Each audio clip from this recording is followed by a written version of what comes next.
Hello mga kabibig! Welcome back sa ating bagong YouTube channel. Ito ang pinakamaingay na YouTuber sa balat ng YouTube. Ako si Kabibig, maglebak-labak atang with evidence. Naku, grabe naman to si Baby M. Oo mga kabibig, tinawag niya ang mga oposisyon. Well, kasali na ang pinibilaban ng mga kandidato, binansaga ni BBM na pinabili lang ng suka. Tapos, nagsumite ng certificate of candidacy. Lo, grabe. Grabe makapag-lockdown si BBM. Kasi presidente siya, gano'n na ang pagtingin niya sa mga kumakandidato ngayon na mga oposisyon. Wow! Iba talaga pag presidente, no? Masasabi mo lahat ng gusto mo. Talagang eleksyon na ang panahon ngayon. Kaya nga hindi makatiis si Jay Sonsa. Nag-comment si Jay Sonsa. Sabi ni Jay Sonsa, opposition candidates, pinabili lang ng suka galing kay Pangulong Bongbong Marcos. Wow ha, kung magsalita si BBM, hindi niya malaman na drop out siya. Let's fast check Bonget. Marcoleta Bonget, lawyer. LLB and Masters in Law, congressman. Bondok, lawyer. Hinlo, lawyer. Rodriguez, lawyer. Kibuloy, doctor in theology and philosophy. De La Rosa, doctor in public administration, senator. Bongo, business administration and local government administration, senator. Dr. Ong, medical doctor and cardiologist. Richard Mata, medical doctor and pediatrics. Lambino, lawyer, public administrator. Gonzales, former defense secretary. Ikaw, drop out. Ito talaga si Jason sa. Iba talaga itong mga banat ni Jason sa. Kung masaktan ka talaga, ay pasensya na.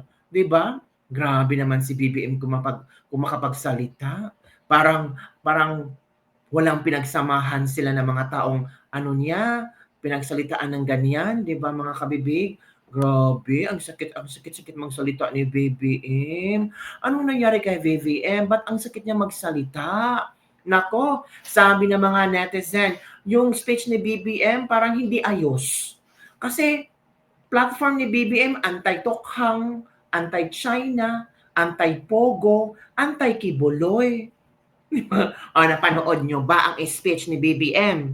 Oo. Sige, ipapakita ko sa inyo yung short part ng speech ni BBM kung saan hindi ko maintindihan yung mga sinasabi niya kasi nagbabasa kasi siya, hindi niya memorize yung statement niya, parang hindi siya prepared. So panoorin natin ha ang video ha, baka sabihin niyo naman gawa-gawa ko to. So, eto na kabibig, manood tayo kay VVM na sinasabi niya ang mga oposisyon ay mga anong tawag ito? Pinabili na ng suka. Ito na. Wala sa kanila ang may bahid ng dugo dahil sa tukhang. Wala sa kanilang kasabwat sa pagbulsa ng sako-sakong pera, pinagsamantalaan ang krisis ng pandemya, pinabayaan ang ating mga kababayan na magkasakit at mamatay. Grabe naman si BBM. Pinabayaan daw ang ating mga kababayan. Panahon ng pandemic. BBM, pandemic yun. Nagpasalamat nga ang maraming tao kay Pangulong Duterte. And take note, si Pangulong Duterte umalis sa kanyang pwesto, natapos ang kanyang pwesto, mataas ang trust rating and performance rating. Take note, pandemic pa yon. Tapos sabi mo sako-sakong pera. Grabe naman. Wala sa kanila ang mga pumapalakpak sa China at natutuwa pa kapag tayo ay binobomba ng tubig. Tinatamaan ang ating mga Coast Guard, hinaharang ang ating mga mangingisda, ninanakaw ang kanilang huli. At bukod pa ron ay inaagaw pa ang mga isla natin para maging bahagi ng kanilang bansa. Ay, ganun ba? Wala po sa kanila ang tilang sakristan ng isang bulaang propeta na nasasakdal dahil sa pagyurak sa ating kabataan at sa ating kababaihan. Wala si Kibuloy ito. Alam mo kung ikaw, no, kung ikaw, alam mo na si Kibuloy at tumatakbong senador, tapos maririnig mo itong statement ni BBM, grabe. Sa panahon na tumatakbo siyang presidente, ang SMNI ni Pastor Kibuloy ang siyang nag-adapt sa kanya. Binigyan siya ng platform to reach to people. Tapos may mga debate pang scripted na maraming nabudol doon. Tapos ngayon, sa isang iglap, parang nakalimutan na niya. The same time, sinisiraan niya. Oo, itong mga statement ni BBM, parang parinig to sa mga taong tumatakbong senador ngayon. Di ba mga kabibig? Ano sa palagay nyo? Comment below. Wala sa kanila ang tagataguyod ng pugad ng krimen, ng sentro ng paglalapastangan ng mga kababaihan na mga pugo. Pugo? Tayo ngayon ay nasa sangandaan ng ating paglalakbay bilang isang malayang bansa. Bilang isang sambayanang may dangal, may sipag, at may talino. Oh. Tayo ba ay papayag na babalik sa panahon gusto ng at na kung kailan gusto ng... Ano po, iklaro niyo po yung statement kasi parang nabubulol po kayo. Opo, pakiklaro po para maintindihan ng tao kung ano ang pino-point out niyo po. Ating mga liderato, maging probinsya tayo ng China? Ay, sino ba na magsabi maging probinsya? Bakit ginagamit niyo ang China sa eleksyon? Wala nang pakialam ang China sa atin. Elerke naman kayo. Oy, gusto niyo bang i-pull out lahat ng businesses sa Pilipinas na ang mga may-ari nito ay mga Chinese? Gusto niyo bang makauwi lahat ng OFW sa China? Kasi parang gamit na gamit ang China ngayon nasa eleksyon na. Parang sige, hindi tayo buboto sa mga sa mga oposisyon na pro-China. Tapos yung phones niyo, yung mga nagse-celebrate kayo ng Chinese New Year, nakakahiya naman kayo. O sabihan niyo ang mga kandidatong pro-China, tapos kayo naniniwala sa mga feng shui, naniniwala sa Chinese New Year. 'Di ba? Bumibili ng phone made in China. Alerke naman kayo. Mga plastic. Babalik ba tayo? Pero bakit walang pumapalakpak? Dapat sana pumapalakpak sila, nag-a-agree yung mga tao sa sinasabi ni BBM, pero parang anong nangyari sa mga tao? 'Di ba? Ay, mali ang cameraman. Kasi pinokus niya ang mga tao, akala ng cameraman ay magre-react ang mga tao at pumalakpak sa speech ni BBM. Kaya nga, parang nagpo-pause si BBM kasi akala niya may pumapalakpak, pero wala. Ano nangyari? Tayo sa nakaraan na ibinubugaw ang ating bayan bilang isang sugalan ng mga dayuhan? Nais ba natin bumalik sa landas na umaapaw sa dugo ng mga inosenteng mga bata na inagaw sa kanilang mga anak, mga ina? Ano daw? Inosenteng bata na inagaw sa kanilang mga anak? Ano ba? Uy, inosenteng bata na inagaw sa kanilang mga anak. Ina pala. Kinuha sa kanilang mga tahanan at inagaw ang kanilang kinabukasan. Walang nagnanais na Pilipino na mabalik. Wait, kung magsalita si BBM, no? 3 years nang lumipas, ikaw ang presidente. Tapos, palaging nagba-backward kayo, palaging kino-compare nyo ang termino ni Pangulong Duterte. Pero hindi mo naalala, 3 years ka nang nakaupong presidente. So it means, meron ka nang nagawa sa Pilipinas. So it means, yung mga sinasabi mo is all about what you have done for 3 years. Kasi yung 3 years past na yun eh. Di ba? Balik tayo sa ganyang klaseng pagpatakbo.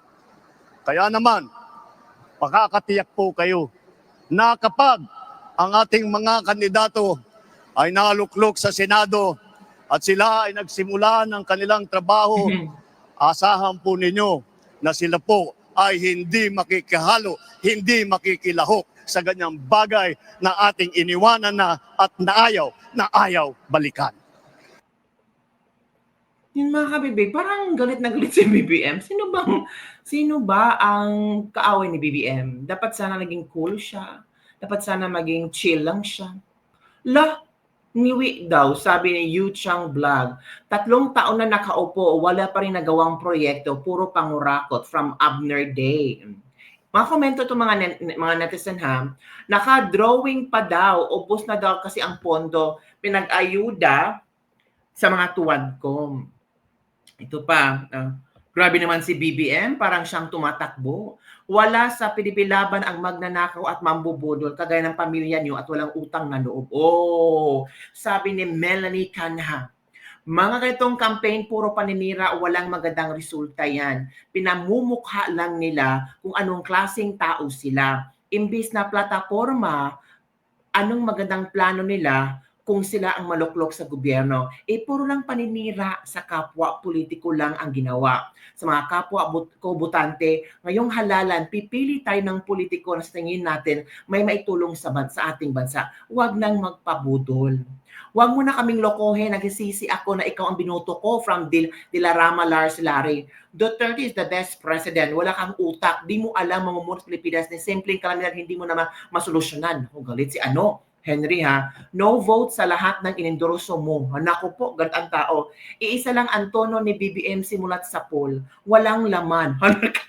From Brian Gipila, na wala tiwala ng tao kay BBM. Halos ni isang pangako walang natupad. Ni isang poste, wala man lang naipatayo. Panay ayuda. Sir, matutulog ka muna, sir. Kulang ka sa tulog. From Benji Villegas. Wala sa hulog ang sinasabi mo. Hindi yan panalitan ng isang leader. Pambarangay lang yung speech mo. Naku, sino kayang gumawa sa speech ni BBM, mga kabibig? Walang bahid tukhang, kaya kaliwat kanan, patayan at nakawan. Wala na bulsa pero nawawala yung 241 billion. Maraming mga adik, left and right, back and forth. At higit sa lahat, wala sa mga Duterte ang mga ngiwi at bangag. From Hermani Obensa. Yan mga kabibig. Grabe si Hermani ha. Wala daw sa mga Duterte ang ngiwi at bangag. Naku si Hermani kung ano-ano mga sinasabi. Mahahanapin ka ni BBM. Kalerik ka naman ito mga kabibig. Ako. Ito pang ilang mga komento ng ating mga netizen, mga kabibig. Ito pa. Nabudol na kami sa'yo. Mahal ang mga bilihin ngayon, lalo na ang bigas. Puro paninira, kontra lang ginawa niyo sa mga Duterte. Kaya hindi na kayo nanalo, Team Bangag Marcos Tampalos-Los. So, all the DDS po kami sa Mindanao areas and Visayas. Vote Street, Pilibilaban, Center of Malabalay City. Alam na, maliwanag pa sa sikat ng araw, Duterte pa rin ang number one. Mukha mo palang indoro na Lindon Mercado. Grabe si Lindon kapag mapag-message ba. Ikaw kung president ngayon ha, noon si PRD pa, malaya sila. Tapos kay PRD mo, isisisi noong pandemic, kung si PRD ang presidente, kung hindi si PRD ang presidente, kawawa ang Pilipinas. Wow, lahat ng sinabi mo tumpak sa'yo. Wala tiwala sa taong bayan sa'yo. From Lorena Bonto Bunganay. Pastilan tudong BBM. Asa sako-sako pera ala po na sa inyong boto. Mahiraman kayo kasi halos lahat dyan ginagamit nyo na ay made in China. Aminin nyo yan. Isa sa pinakamalaking investor ng Pilipinas, ang China. Kaya nga, parang ginagamit nila ang terminong pro-China, huwag iboto ang mga pro-China. Sino ba nagsasabing pro-China sila? Umamin ba sila na pro-China sila? Oo. Nag-rally ba sila? Oh, pro-China kami. Hindi naman na. Naku, mahirap talaga mag-assume. Yung mga, wala talaga sa kanila. Tama ka dyan, wala talaga sa inyo. Hindi namin kayo iboboto. Yun mga kabibig ha. Yun ang mga komento ng iilang mga netizen. I know trending itong sinasabi ni BBM ngayon. Yes mga kabibig. At marami ang parang na-shock lang. Ito yung sinasabi ko sa inyo kabibig na sinabi ni BBM na tagabili ng suka. Grabe naman, tagabili ng suka. Ito mga kabibig, watch ha, manood tayo itong video na ito. Ito na. Okay. Nagtataka nga ako, parang yung mga iba na naging kandidato nag-deliver lang yata ng suka, nabigyan na ng certificate of candidacy. Dahil wala naman natin, walang ikukumpara sa ating mga kandidato. Nag-deliver. Again, sinabi niya nag-deliver ng suka. Nila. Okay. Tataka nga ako, parang yung mga iba na naging kandidato nag-deliver lang yata ng suka, nabigyan na ng certificate of candidacy. Dahil wala naman natin, walang ikukumpara sa ating mga kandidato. Kung ihahambing natin sa mga napulot nila, ang ticket natin mula sa Senado hanggang Sangguniang Bayan ay mga leader na subok sa serbisyo. Magandang record. na pwedeng ipagmalaki kahit kanino. Oh. Kung kilatisin natin ang isa-isa, napakatingkad ng ating kakayahan, ng kanilang kakayahan at ang ng mga pambato para sa pagbabago. At kapag pinagsama kagaya nito na nangyari dito sa alyansa, ay lalong nakaka-impress ang kanilang pinagsamang lakas at galing. Naku, si BBM parang hindi niya binasa talaga yung kung ano ang dapat niya sabihin. Taga-deliver din ng suka. Naku, grabe naman. So ano ang yung comment dito mga kabibig? Don't forget to like, subscribe, and share this video para sa mga hindi sa ating pag-uusapan. Mawawa naman yung mga kandidatong mga taga-oposisyon. Taga-deliver ng suka, bigla-bigla na lang may certificate of candidacy. Grabe naman. Napababa talaga ang pagtingin niya sa mga tumatakbo ngayon.